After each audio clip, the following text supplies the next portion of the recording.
Hi, welcome guys, welcome back, welcome to our studio. It is now Friday. Blue Friday. Yeah, whew.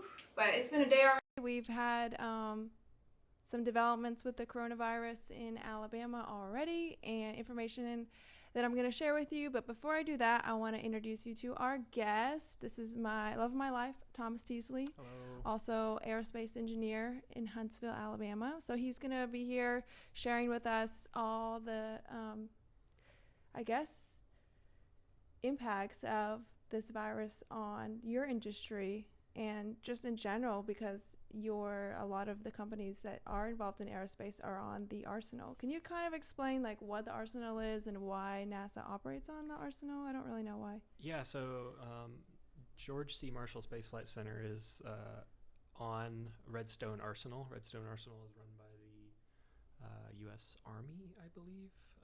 So we have a small little section of Redstone carved out for the Space Flight Center, and then we have two test areas, the east and west test area that I go to. I go mainly the east test area to do some of my work, and that's where we actually test up to 10K pound force thrust engines, and then the other test stand can go up to 65K. But yeah, in general, that's Redstone Arsenal and Marshall, and Okay, a cool. lot of the companies that I deal with are actually outside of the Arsenal in the Yeah. Huntsville area. So a lot of it maybe you can still do, but I don't know. We'll get into that later. Before we get into that, I wanted to just touch on some of the things that Kay Ivey, our governor, closed down this morning.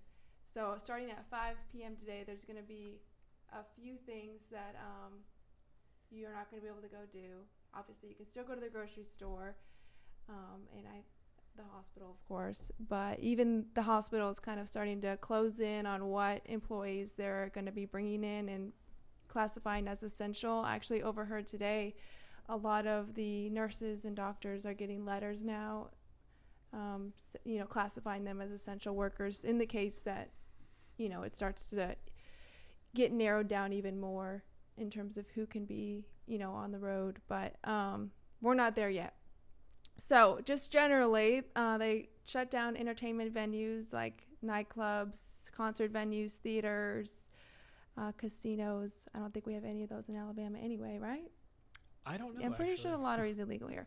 But athletic facilities like fitness centers, spas, yoga places, any activity that requires shared sporting equipment. So I don't know, I guess like public volleyball places. Oh, maybe tennis court. Who Orange knows? Theory. I know people go to Orange Theory a lot. Were they still allowed to go? Because I know I don't think so. I Planet think they're. Fitness, the gym that I go to, was closed down. How long ago was that? Like 2 weeks ago? Yeah, it's a couple Yeah, weeks. so I've had to start bringing my workout clothes to work so I can just like go on a jog during my lunch break. But it's definitely, I did that yesterday and I've been so sore today. Like, I think I did Oh, one set of sit-ups and I used to do like over 100. So I don't understand.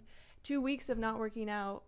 detraining is real. It's a problem. Yeah, have you, like, I know that's something that you've been trying to keep up with. Is that how have Yeah. you like combated not being able to go to the gym? Yeah, so I've looked into, I don't want to dive into this in detail, but a lot of the literature that I've looked at says that you start losing muscle mass after, I think, 3 weeks. So it's a good while if that's if you're Okay, not working out at all. But if you want to that's not too bad. maintain, it's a lot easier just to like do a couple of sets of small weight dumbbells or Mm-hmm. push-ups, or just go on a run every now and then. And then after a couple of weeks, if not months, of just doing that, you'll maintain well for until you get back into your normal rhythm. Yeah, I hope that's not too long. But I'm glad we bought those dumbbells years ago, and we never Oh really yes, used them. But now that I've we been have, using them every day. yeah, now we're using them every day. So I'm kind of glad that we have those. Yeah. But other places, close contact service providers. So that's like a barber shop, hair salon, any waxing salons, nail salons, tanning salons, and then massage therapy establishments or massage services. So I'm a little unclear right now if that affects like physical therapists because I feel like physical therapy and massage therapy, both respectable careers, but they're very different. So I don't know if they're going to be classified as the same, like if they can just stay open or not. But retail stores, so that would be furniture stores, clothing stores, department stores. So Target, I wonder if Target's affected. I know one of our close friends works there, so I wonder if that's going to be grocery stores aren't on that list. I guess they couldn't be. It says people need to get groceries. No, it just says retail stores. Okay. So maybe they might minimize their staff in those departments. Yeah, I don't know. And they talked about beaches being closed, and they also talked about dentists. I can't read that far away.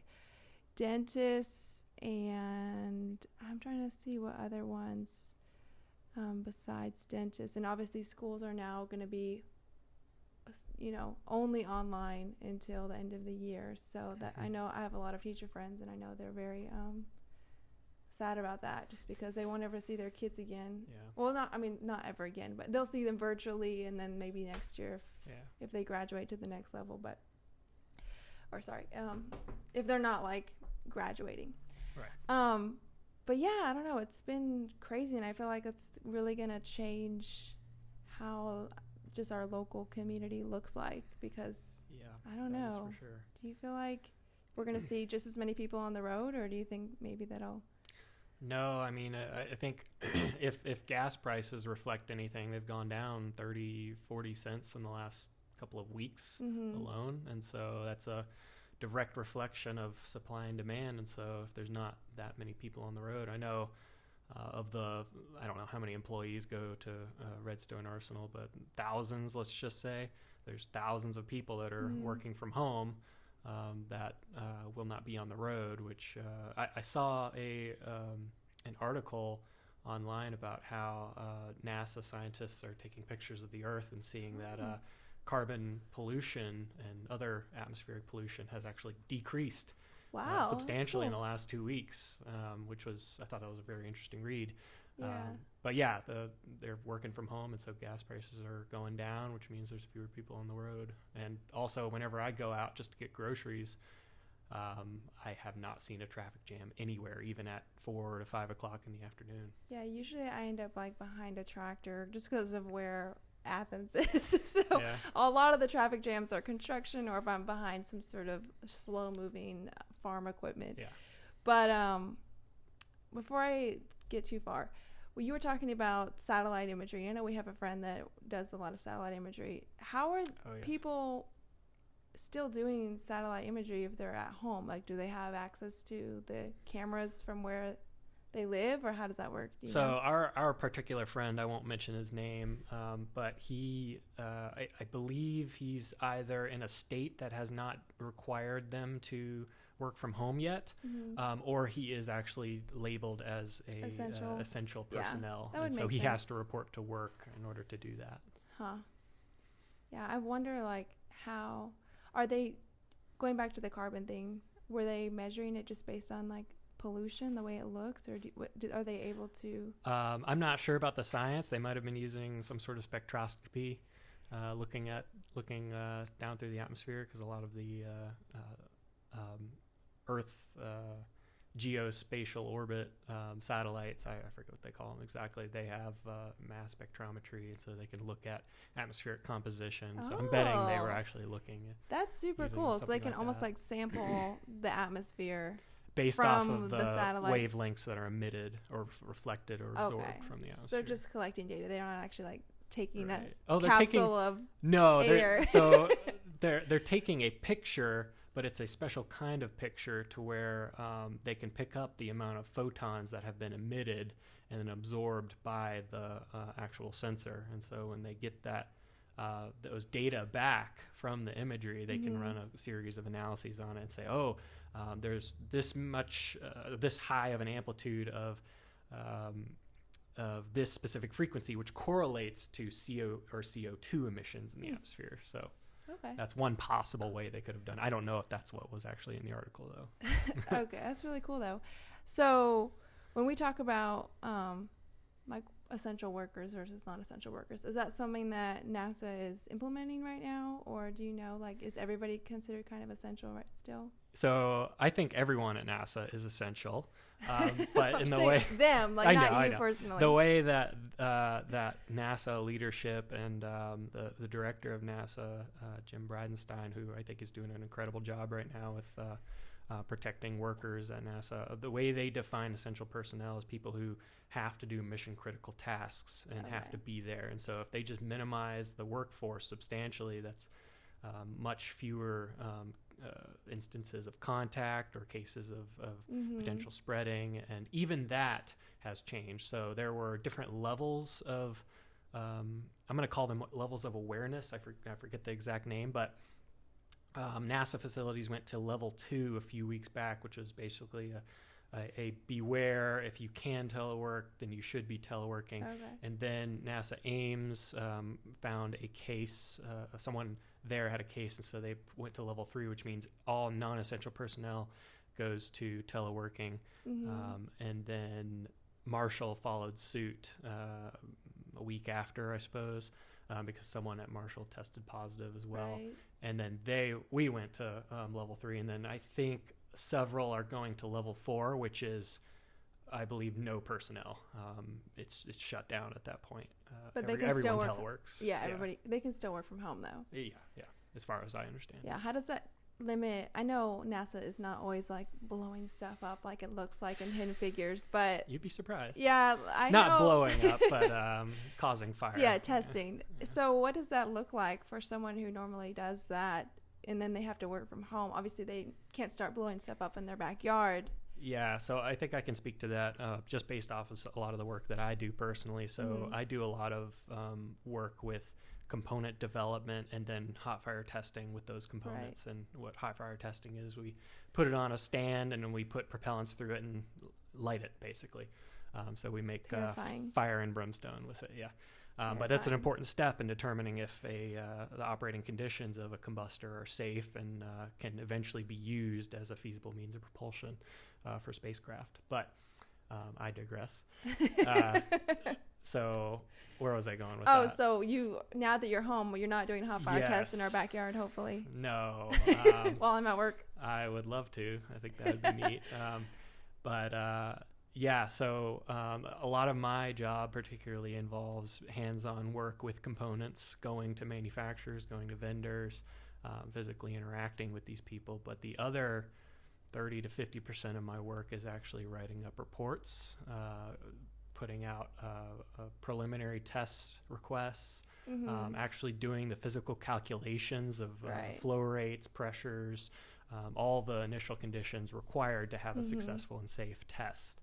And so a bulk of what I'm doing right now is, with a lot of my colleagues, we're actually writing a book on manufacturing processes now to publish. And so I've been putting a lot of time and effort into that. And then I'm a part of several different projects that require those calculations to be done beforehand. And I hadn't had a chance because of all my work with components. And so now I have that chance to actually get those written and done. And then I have a number of reports that have been backlogged, and so I've gotten a lot of those done. It's just so exciting to get an inside look, because usually you think of these like really cool jobs, like working for NASA, being a rocket scientist, or like working for the FBI, or working, as a detective.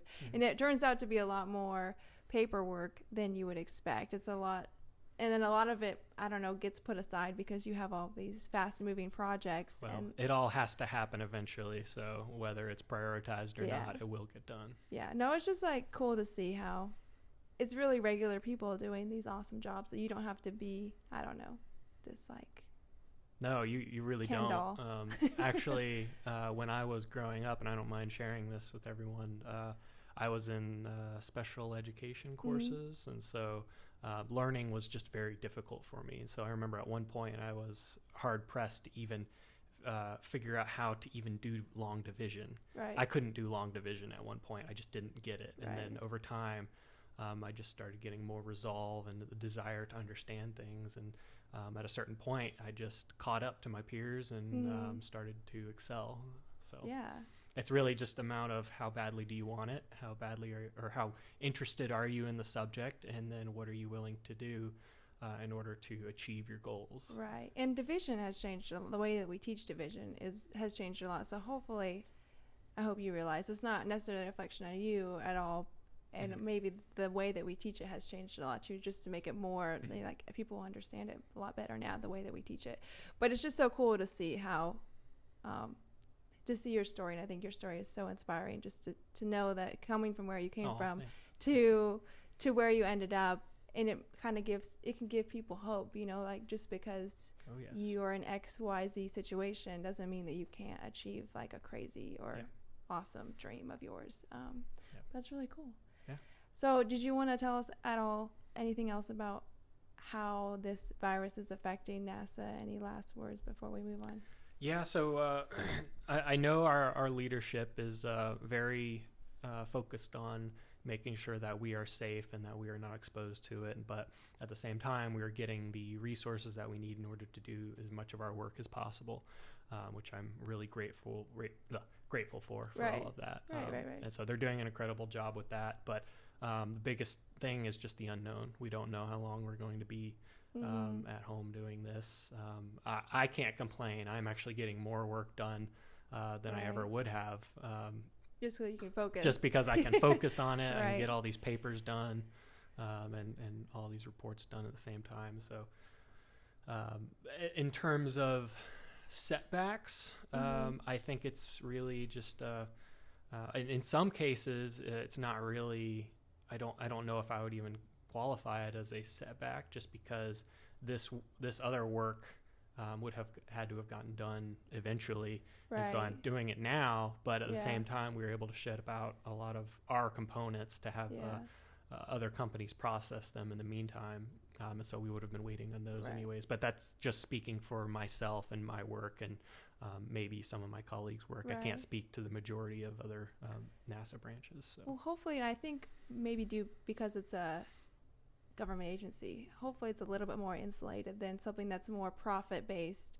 Do you feel like, because the budget hopefully is already set for you guys for 2020, do you feel like if this were to extend past 2020, would that change the situation at all, you think, if we were still teleworking in, I guess, December? Maybe, but I really can't speak to that at this point. And hopefully it's just too far forward looking, and I think all this will be resolved well before then anyways. Let's hope so.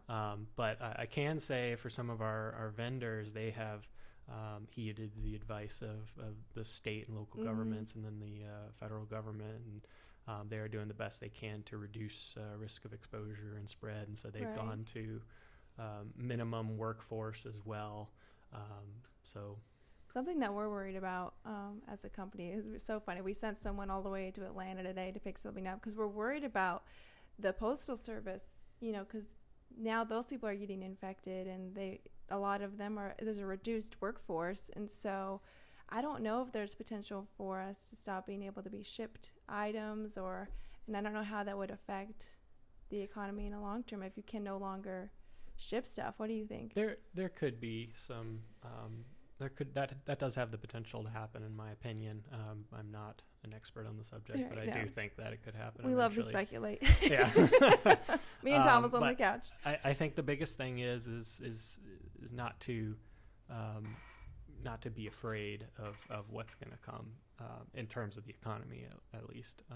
I mean, if you have a home, if you have bills, work with those collectors, work with your state government, and I'm sure that they'll be able to come up with some plan for you, especially in light of the circumstances that our country is going through. So. And we're going to keep y'all updated on all of the incoming news, and hopefully we will get those stimulus checks just to help people get by, and hopefully that will help us ease back into normalcy, whatever that's supposed to look like. Yeah. But I was hoping you could tell us, guide us a little bit through. I know people in our age group usually don't play with stocks, and when we first started talking about it was kind of scary because, it's kind of like this invisible money, almost like Bitcoin. And we kind of started diving into it recently. How can somebody like us who had no prior experience, what are the first steps into getting stocks or buying stocks? Using the internet and YouTube. You can find anything on there nowadays, but I think I started out, my parents recommended using an app called TD Ameritrade. I'm not advocating for them specifically. I'm sure there are other apps. It's just the first thing I came across. I would just set up an account, and it's literally as easy as on your phone, just going to whatever the stock you want to get. You purchase X amount of it, and then you let it sit, and you either watch it depreciate or you watch it grow. Yeah. So, but it's not just an app, though. You can also go online. I'm sure you can. Yeah, I never looked into it much further than that. But there is an app. That's pretty cool. It's pretty cool. All right. Well, it was great to have you on the show today, and I'm really thankful that you could share with us just all the impacts that this might be having on the aerospace industry, because, we still, I don't know, still talking about sending someone to the moon. Oh, we're doing it. Soon. It's going to happen. Yeah. So it'll be interesting to see how the progress we can make on that when we're all working from home. And I don't know. I feel like it also has a lot of potential for the way that we structure work, like the workforce. Yes. And so I don't know. What do you think? Yeah. So Artemis and SLS are very, very exciting missions coming up. They're going to happen.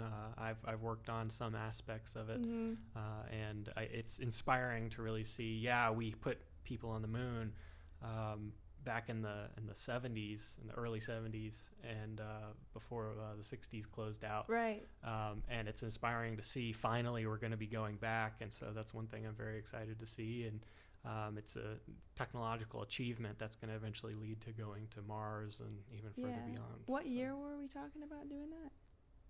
Right now? Yeah, what year had they proposed? Oh, in the next 3, maybe 4 years. Huh. I think Green Run is slated. If it didn't already happen, it'll be in the next few months, and then they're going to do a first launch before sometime in 2021, in the next year or two.